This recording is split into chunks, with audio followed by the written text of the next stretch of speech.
Y'all know what's going on. It's time for another episode of Doing Time with Joe. I'm your host, Joe Baker. Welcome to the show, y'all. Look here. Man, look.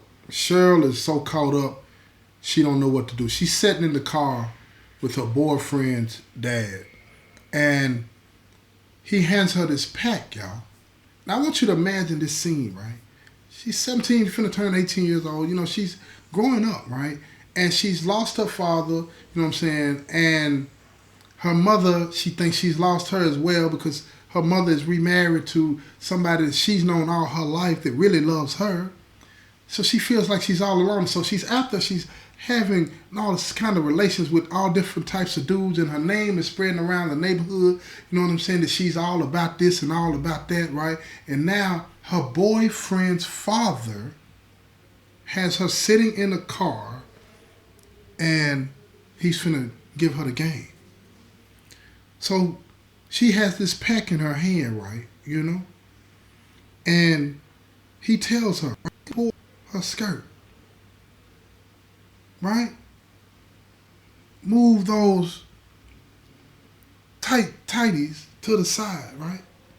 He's sitting right there while he's telling her to do this, and she's all apprehensive and nervous about this, that, and the third. Yes, she's, active and all this and that, right? You understand what I'm saying? But this is her boyfriend's father, grown man. And then he tells her to hand me the pack back, and she hands him the pack, and then he takes this Vaseline and he rubs it all over and he gives it to her, and he said, put this in you. And she looks at him, her eyes are wide open. Her eyes are wide open. And she's nervous and afraid because it's like, what? What? And she takes it and she positions it and she pushes it, and next thing you know, she's moving around in the seat and it's kind of hurting her a little bit because of the size of it and so on and so forth. And he says, you got to push it in you. So he takes his hand. Y'all, listen to me. He takes his hand and he helps her push it inside of her. And it's too big for her. But he tells her to get used to it. Close your legs. Squeeze your legs together. And she does that. And it's painful. And then he pulls off. And it takes about 15 to 20 minutes to get to the juvenile facility that his son is in. And when he gets her there, don't be shaking like you're normally shaking it. And when you get up in here and the lady wants to pat you down, tell her it's their time of the month. He giving her the business, y'all. And she has this look on her face of fear. Fear. She doesn't know what's going to happen. And she's afraid of what could happen. So they get up there and she does everything he says and they walk right in. And once they get inside, she can't wait to get to the restroom to get it out of her. They've already told her what to do. She gets in there, she takes it out and she hides it in the spot that they tell her to hide it in.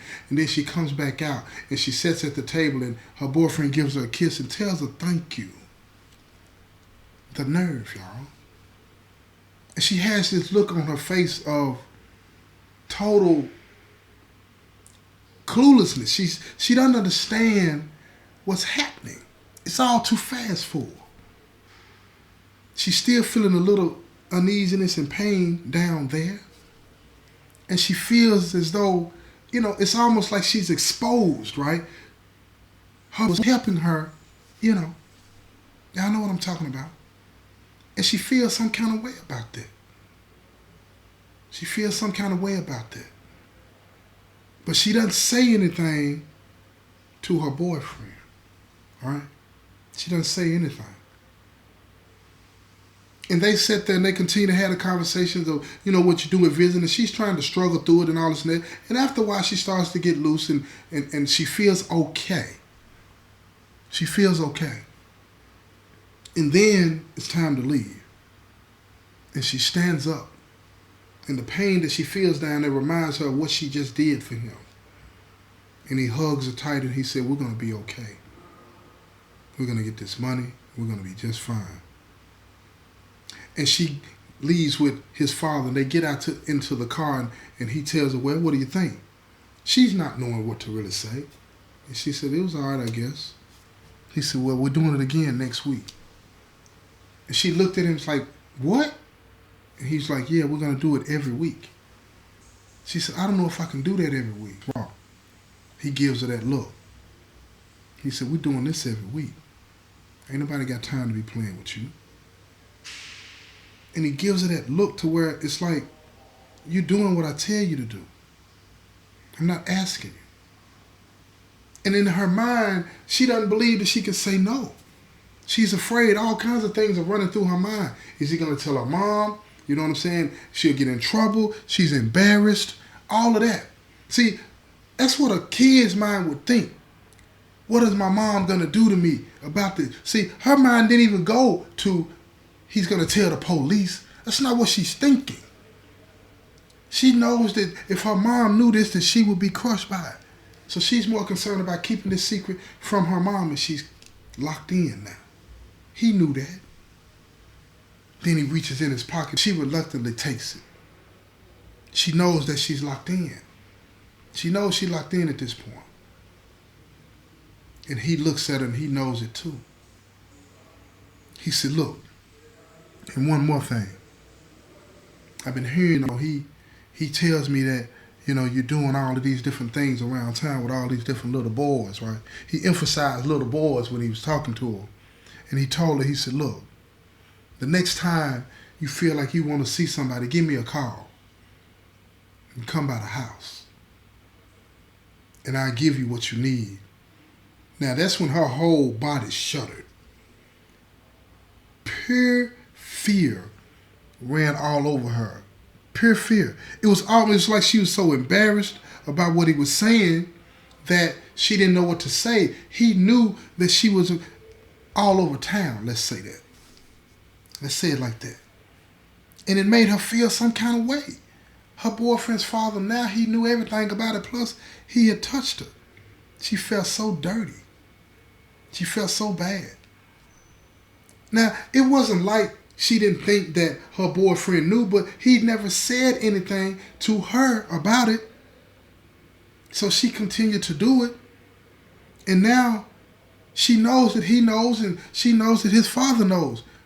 Again, she's worried about what her mother would think. See, when you're doing stuff like that and you're in the streets and all this and that, if you don't get confronted with it, you think that you're getting away with something. And she thought she was getting away with something. But now that she was confronted with it, see, in the streets, it's gutter. You understand? Let me tell you something. In the streets, when you get confronted with the streets will be cold with you. The streets is real cold with you. If you are a slut bucket in the streets will tell you that. If you respect it in the streets will tell you that. Now, she was being confronted that everybody, in her mind, everybody knew in the streets that she slept around with guys all over town. So now, in her young mind, she felt trapped in a worse way. But you got to understand all the trauma that she's been going through, layer after layer of the trauma that's on top of her. Now, she's going to end up having to live up to that expectation. And this grown man knew that. He was turning her out. Turning her out. She had no idea. So, when she gets home, she goes into her bedroom, jumps into the shower, and she cries silently to herself. And you're going to have to tune in to the next episode to continue to see how this story unravels, right? It gets better. This has been another episode of Doing Time with Joe. I'm your host, Joe Baker, and I say peace, y'all. I'm getting so tired.